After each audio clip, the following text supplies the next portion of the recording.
नमस्कार दोस्तों, स्वागत है आप सभी का हमारे YouTube चैनल ईडो अर्ना में।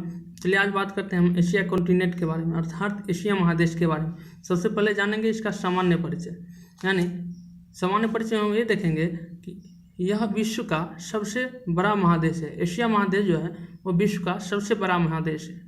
यह तीन तरफ महासागरों से घिरा हुआ है।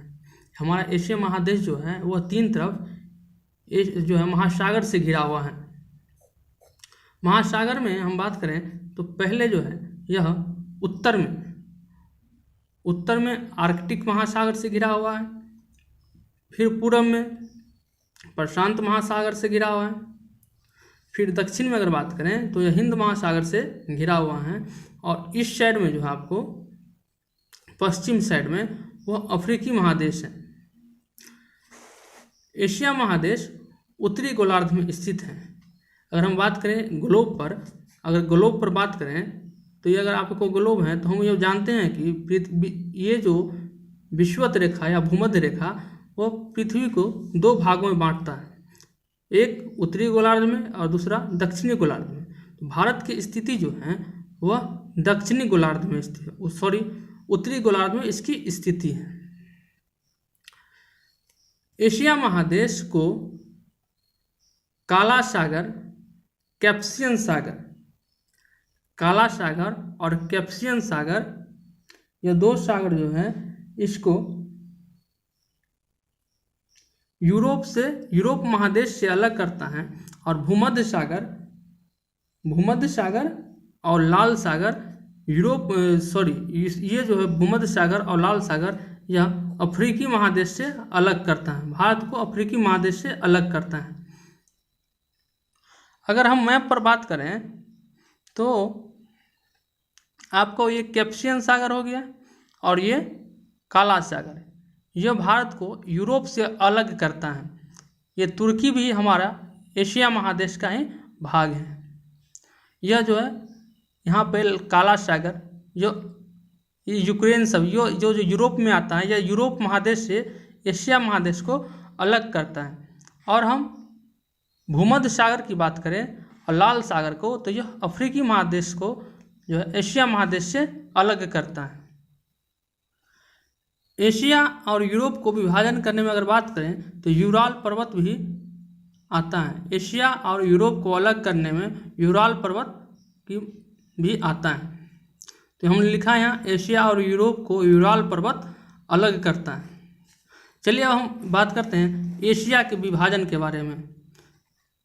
देशों की दृष्टि से और कुल देशों की दृष्टि से बात करें तो एशिया महादेश को 5 भागों में बांटा गया है, जिसमें पहला है दक्षिणी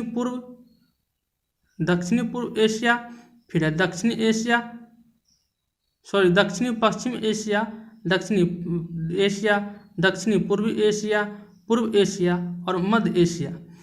अगर दक्षिण पश्चिम एशिया की बात करें तो उसमें जो देश आता है उसमें Israel, Jordan, Yemen, Oman, Saudi Arab, UAE, Qatar, Bahrain, Iran, Iraq, Azerbaijan, Georgia, Armenia, Turkey, Syria और लेबनान।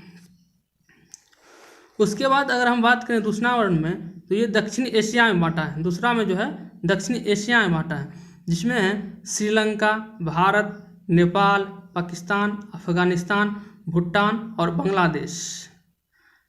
अगर हम बात करें तो हमारा भारत जो है वह दक्षिणी एशिया में आता है। अगर दक्षिणी पूर्व एशिया के बारे में बात करें तो इसमें कुल 4 देश शामिल हैं, जिसमें आता है मलेशिया, सिंगापुर, कंबोडिया और म्यांमार। फिर है पूर्वी एशिया में जो है चीन, ताइवान, दक्षिण कोरिया, उत्तरी कोरिया और जापान शामिल हैं। अब 5वां में और अंतिम में आता है मध्य एशिया। इसमें शामिल देशों के बारे में देखेंगे तो इसमें आता है कजाकिस्तान, किर्गिस्तान, तजाकिस्तान, उज्बेकिस्तान और तुर्कमेनिस्तान। इसमें कुल स्थान वाले ही देश आते हैं, जैसे कजाकिस्तान, किर्गिस्तान, ताजिकिस्तान, उज्बेकिस्तान और तुर्कमेनिस्तान। चलिए हम बात करते हैं आर्कटिक रेखा के बारे में। हमने पिछले वीडियो में पढ़ाया था कि कर्क रेखा क्या है, आर्कटिक रेखा क्या है, मकर रेखा क्या है और आर्कटांटिक रेखा क्या है। तो भारत जो है उत्तरी गोलार्ध में स्थित है और उत्तरी गोलार्ध में ही आर्कटिक रेखा खींची गई है। और यह आर्कटिक रेखा जो है 66.5 डिग्री पर उत्तरी गोलार्ध में खींचा गया है। तो आर्कटिक रेखा एशिया के मात्र जो है रूस देश से होकर गुजरता है। आर्कटिक रेखा जो है एशिया के एकमात्र देश रूस से होकर गुजरता है। और कर्क रेखा एशिया के Saudi Arab, Oman, UAE, Bharat, Bangladesh, Myanmar, चीन, वियतनाम और ताइवान से होकर गुजरती हैं कर्क रेखा। और विषुवत रेखा की बात करें तो विषुवत रेखा एशिया के मालदीव, सुमात्रा, बोर्नियो तथा सुलावेसी से होकर गुजरती हैं। एशिया महादेश के अगर प्रमुख सागर की बात करें तो यह भूमध्य सागर, काला सागर, लाल सागर और कैस्पियन सागर हैं। अगर भूमध्य सागर की बात करें तो यह तुर्की, साइप्रस, सीरिया, लेबनान तथा इजराइल इस सागर को स्पर्श करती है। और भूमध्य सागर से लगने वाले एशिया के देशों की बात करें तो इसमें आता है तुर्की, साइप्रस, सीरिया, लेबनान तथा इजराइल।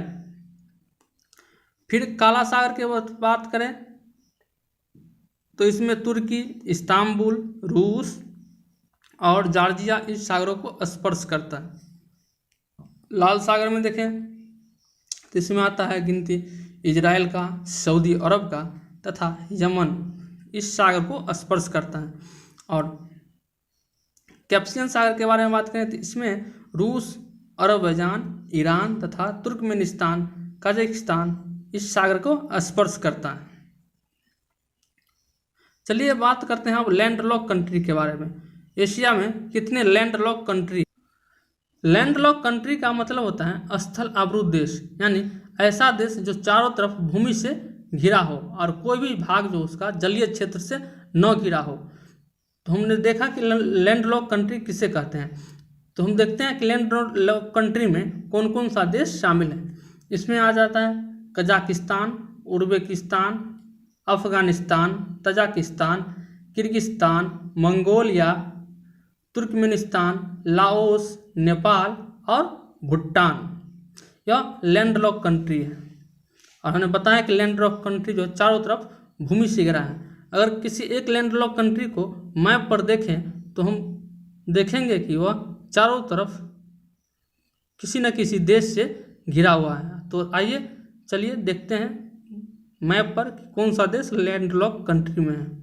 तो लैंडलॉक कंट्री में नेपाल का भी गिनती हुआ था। तो अगर लैंडलॉक कंट्री में हम नेपाल को देखें तो यह इधर इंडिया से घिरा हुआ है, इधर तिब्बत यानी चीन से घिरा हुआ है और इधर तो अगर इसके बाद तो इसका अगर कोई भी सीमा देखें तो यह जलीय क्षेत्र से नहीं घिरा है। चारों तरफ यह स्थल से आवृत है, यानी स्थल क्षेत्र से बंद है, इसलिए इसे लैंडलॉक कंट्री कहते हैं। यानी लैंड भूमि से पूरी तरह यह लॉक है। अगर एशिया महादेश के प्रायद्वीप के बारे में बात करें तो एशिया महादेश में कुल 2 प्रायद्वीप हैं। प्रायद्वीप किसे कहते हैं तो हम बताते हैं कि वो क्या है। स्थल का वह भाग जो 3 तरफ जलीय क्षेत्र से घिरा हो, यानी स्थल का वह क्षेत्र जो 3 तरफ जल से घिरा हो उसे प्रायद्वीप कहते हैं। एग्जाम्पल में अरब प्रायद्वीप, भारत का दक्कन प्रायद्वीप, इंडो चाइना प्रायद्वीप, ये चारों तरफ 3 तरफ जो है पानी से घिरा हुआ है। अगर अरब प्रायद्वीप के बारे में बात करें तो यह विश्व का सबसे बड़ा प्रायद्वीप है। अरब प्रायद्वीप जो है विश्व का सबसे बड़ा प्रायद्वीप है। इंडो चाइना प्रायद्वीप के बारे में बात करें यह जो है थाईलैंड, लाओस, कंबोडिया के निकट पड़ता है। चलिए अब बात करते हैं एशिया के प्रमुख पठार के बारे में। तो एशिया का प्रमुख पठार में पहला नंबर है यूनान का पठार। इसकी स्थिति जो है यह चीन के पूर्व में स्थित है। यूनान का पठार चीन के पूर्व में स्थित है। उसके बाद है तिब्बत का पठार। यह अंतः पर्वतीय पठार है, यानी अंतः पर्वतीय का कहने का मतलब है चारों तरफ पर्वत से घिरा हुआ है। यह विश्व का सबसे ऊंचा पठार है। तिब्बत का पठार विश्व का सबसे ऊंचा पठार है। इसके उत्तर में कुनलुन सांड का विस्तार है। इसके उत्तर में कुनलुन सांड का विस्तार है। इसके दक्षिण में हिमालय या कैलाश पर्वत स्थित है। तिब्बत पठार के जो दक्षिण में है वो हिमालय या कैलाश पर्वत स्थित है। उसके बाद है तियन शान, यह चीन के दक्षिण में स्थित है। फिर आता है मंगोलिया का पठार, इसका विस्तार मंगोलिया और चीन में है।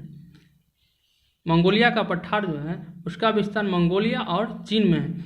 इसके दक्षिण में अल्टाई पर्वत विस्तृत है। इसके दक्षिण में अल्टाई पर्वत स्थित है। उसके बाद है मध्य साइबेरिया का पठार। मध्य साइबेरिया यह मध्य एशिया के रूस में स्थित है। हम यह भी जानते हैं कि साइबेरिया रूस का पार्ट है और इसके नाम से जो है पठार का नाम पड़ा है, तो यह निश्चित रूप से रूस में ही स्थित होगा।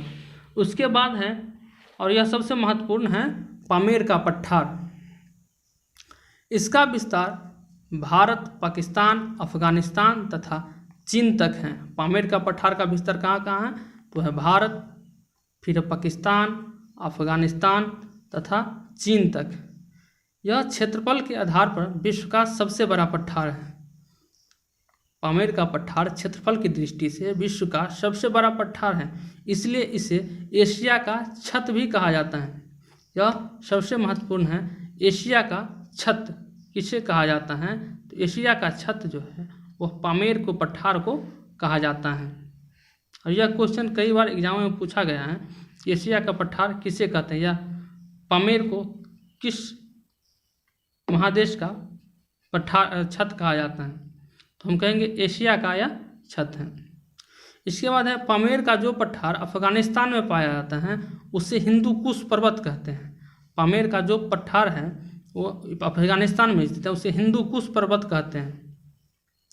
और ये हम बार बार सुनते हैं कि हिंदू कुश पर्वत वो अफगानिस्तान में स्थित है। पामेर का जो पठार पाकिस्तान में फैला है उसे सुलेमान पर्वत कहते हैं या गिरधर पर्वत के नाम से जाना जाता है। चलिए अब बात करते हैं, दो और पठार रह गया है उसके बारे में। इसमें है ईरान का पठार। यह एक अंतः पर्वतीय पठार है।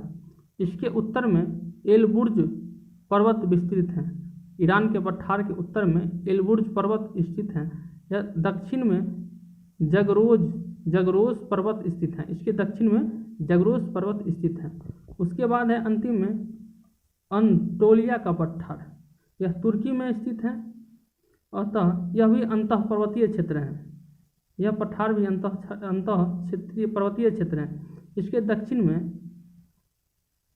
टासस पर्वत स्थित है। इसके दक्षिण में जो है टारस पर्वत स्थित है और पूर्व में पाउंटीन पर्वत स्थित है। पूर्व में पाउंटीन पर्वत स्थित है। दोस्तों अगले वीडियो में हम बात करेंगे एशिया के प्रमुख नदी के बारे में।